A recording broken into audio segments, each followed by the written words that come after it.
I know, I'm back. It's been a busy day, but I want to take time to come back because I kind of left y'all hanging. I started on my list and I only got to the top two, which was him being a godly man and a strong leader. 2, him being able to love my children and treat them fairly. I had told you that I had 2. Number 3 was that I hoped and prayed that he would have children that I could love and treat fairly also. So here's what happened. He had 4. I had 2. We entered into holy matrimony with 6 of those little darlings. They ranged from age 8 to age 16. There were several days that I said, Lord, what have I done? It has been the most precious challenge God has ever given me to be a part and an instrument in that many lives. So here's what happened when we got married. We took our vows, and when the I do's were said, we had already discussed with the children that we were going to have a blended family, but we wanted it to be a special kind of family. We wanted it to be a bonded, blended family. And believe me, there is a difference. Anybody can make a blended family, but it takes work to make a bonded, blended family. So when we got through taking our vows and the preacher pronounced us man and wife, then his children vowed to me to give me the love and respect due a mother. And I had talked with them that prior to that I was not trying to take their mom's place in their heart, but for all practical purposes, I would be there for them in whatever capacity they needed me to be. Well, then his children took that vow to me to give me the love and respect due a mother. And then my children, who we had the same conversation with, that he was not trying to take the place of their daddy in their heart, but that he would be there for them to lead, guide, and direct. So my 2 children vowed to him to give him the love and respect due a father. And that was done. And then we took it one step further, just one more. And that was for them, they vowed to love one another as brothers and sisters. And they did that.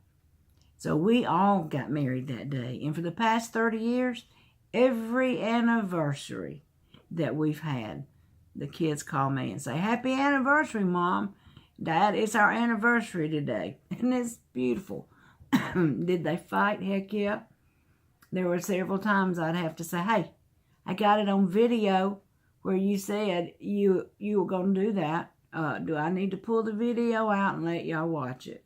No, ma'am, we're good. And the fight would be over. We would go to church, and well-meaning people, I'm talking well-meaning church people, would say, which ones are yours and which ones are his? And I was like, we can't answer that, Clarence. If we answer that, it drives a wedge in our family. It's like saying to that child, I'm here, but I don't belong here. And they all did belong there. So we had to come up with an answer that would be suitable. So we came up with, they're all ours. We both had the same pat answer. Whose are whose? They're all ours. Then they would go even a step further and say, which ones did you have? Say, I have them all. And we just never would answer those questions. We never introduced them as our stepchildren or our real children or our blood children or nothing. Nothing of the sort. I introduced his as my daughter and my son's. He introduced mine as his daughter and his son. There was 4 boys and 6 girls. Now, I could go into a lot of different directions from here. I'm going to start out with breakfast. And I'm just going to tell you, you ain't lived till you get up and make a pan of 35 biscuits every morning. Because them boys could eat some food. And if you didn't do biscuits, then you was going to do pancakes and 2 pounds of bacon. It was crazy kind of cooking. And I worked a full-time job, and so did he. So I worked anywhere from 50 to 60 hours a week, and so did he. everything that we made just about went to the grocery store. And, of course, down south, we call, that little thing you push when you go in the grocery store. It is a buggy. And I would fill my buggy up. And then when I'd go through the checkout line, they would run all my groceries through, and I would pay for them, and they would put them in a sack. Now, I know you northern folks, you put them in a bag. Down here, we put them in a sack. There were many, many times that we just had good times. What I realized first when we got married was they had lived off of McDonald's and Domino's Pizza. First time I saw his checkbook, I was like, whoa. I've got 2 freezers of vegetables that I canned, and they got to learn how to eat some veggies. So that's what I cooked. So they didn't want to eat it. No, they didn't want to eat it. They didn't want no part of it. So I had to make a rule. Now, this sounds dumb, but you have to do this kind of stuff. I made a rule that said they had to eat 1 tablespoon of everything I cooked, whether they liked it or not, each meal. So through that, they learned to love vegetables. I'll never forget, I sat at the table one time with one of the middle sons, and we sat there for 45 minutes waiting for him to take 1 bite of potato salad. Once he figured out he liked it, then we would sit down to eat, and I would have to tell him when the potato salad went around, hey, son, somebody else may want some of that potato salad, so how about passing it? Because he would be over there just heaping it on his plate, just getting him a bowl full. It was fun times. I'll never forget one time I got up one Sunday morning and I would cook before we went to church. Now, when I cooked chicken, for instance, I'm going to use that because that's what I cooked this particular morning.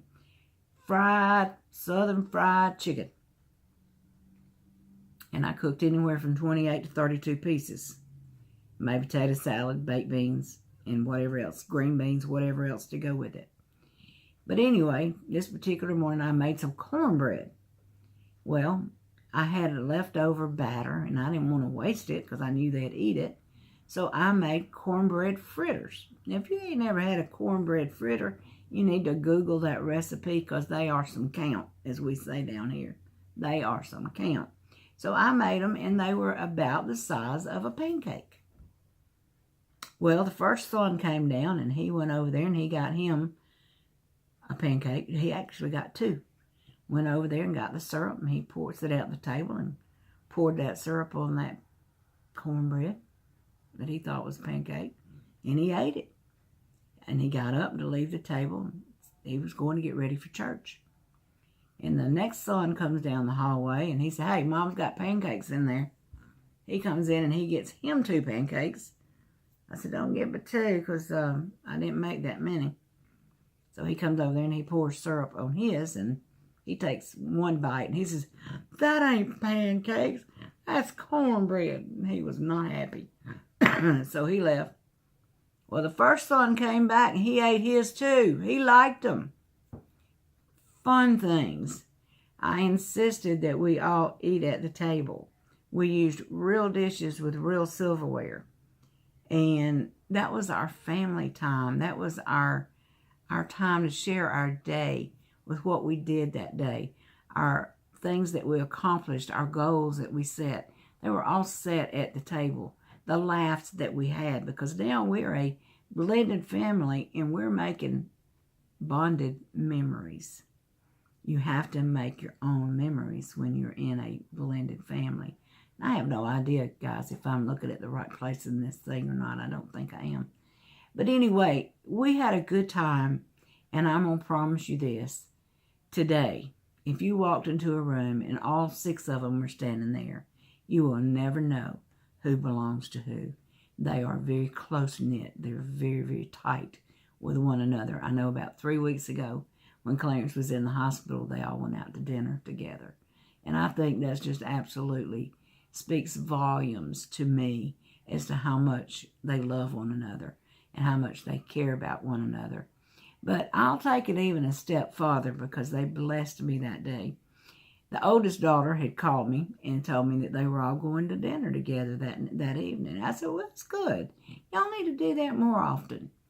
She was like, yeah. So we hung up, and an hour and a half, 2 hours later, she called me back, and this was while Clarence was in the hospital.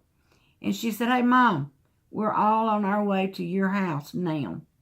I'm like, right now, all of you? Yes, ma'am, all 6 of us. And I said, is this an intervention? She said, well, sort of. I said, are we going to the nursing home yet? She said, not yet. Which I'm okay with. Hey, I've already told them, put me in the nursing home. Who can complain about 3 meals a day? They clean your room. They wash your clothes. You can read all you want to. I did request they not put me in a room with their daddy because I done waited on him for 30 years, and I'm just not going to wait on him in the nursing home. I'm just not going to do it. Anyway, they got over here, and here's what they said. They said, Mom, you know, when Daddy had the stroke in 2013, everything has been all about Dad. And we have watched you struggle to get where you're going with him and to bring him back from where he came from. She said, but we've all realized that you need some help now. And I thought, okay, I do need some help. I'm old, folks. But I'm still kicking. My doctor told me I was too mean to die, and that's a fact. But anyway, she said, one day a week, one of us kids will be here. We've already picked our days. She said, you'll have somebody every day except Wednesday